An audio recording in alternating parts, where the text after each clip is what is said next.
ব্রাজিলের জন্য আগামী বিশ্বকাপের গ্রুপ পর্বই অপেক্ষা করছে কঠিন একটা পথ, যার জন্য সেরা চালটা চালতে হবে আনচেলত্তিকে। খেলোয়াড়দের হতে হবে মানসিকভাবে প্রস্তুত। কি হতে যাচ্ছে গ্রুপ সিতে?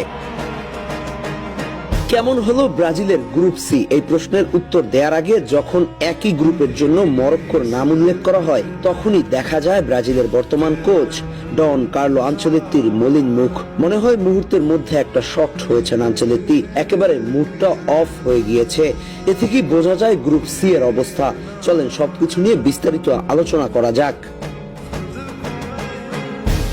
আনচেলত্তি নিজেই বলেছেন তাদের গ্রুপের সব থেকে শক্তিশালী প্রতিপক্ষ হতে যাচ্ছে মরক্কো, কারণ মরক্কো আফ্রিকার শক্তিশালী দল।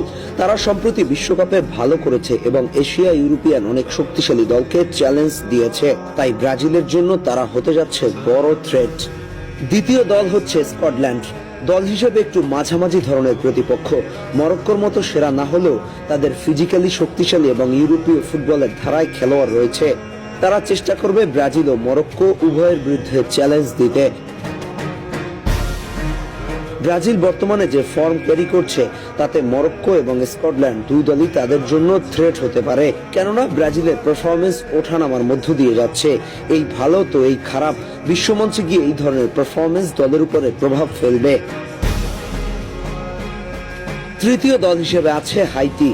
এরা হলো গ্রুপের আউটসাইডার, মানে শক্তির দিক থেকে অনন্য যে তিন দল ব্রাজিল, মরক্কো ও স্কটল্যান্ড, এর তুলনায় দাপুটে নয়।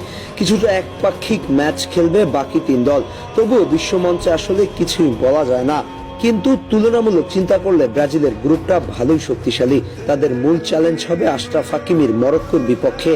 আপাতত ব্রাজিলকে শেষ 32-এ যেতে হলে সব থেকে বড় চ্যালেঞ্জে পড়তে হবে মরক্কোর বিপক্ষে, এরপর স্কটল্যান্ড।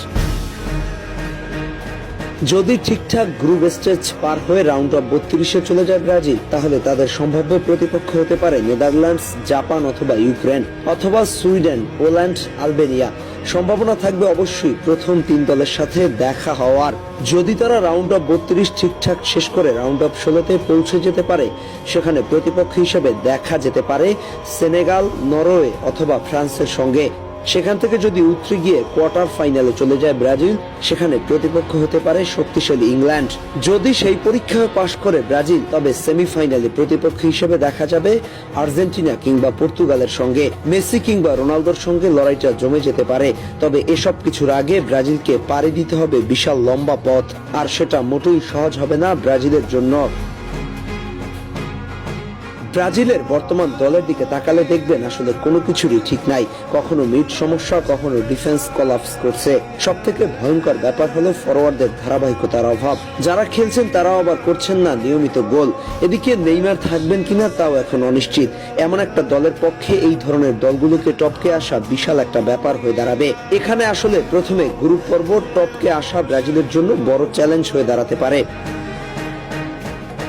সব মিলিয়ে ব্রাজিলের এই গ্রুপটাকে ব্রাজিলের জন্য কঠিন হিসেবে বিবেচনা করা হচ্ছে। আপনাদেরও কি তাই মনে হচ্ছে? আহমেদ হাসনাইন খান, টিম স্পোর্টস।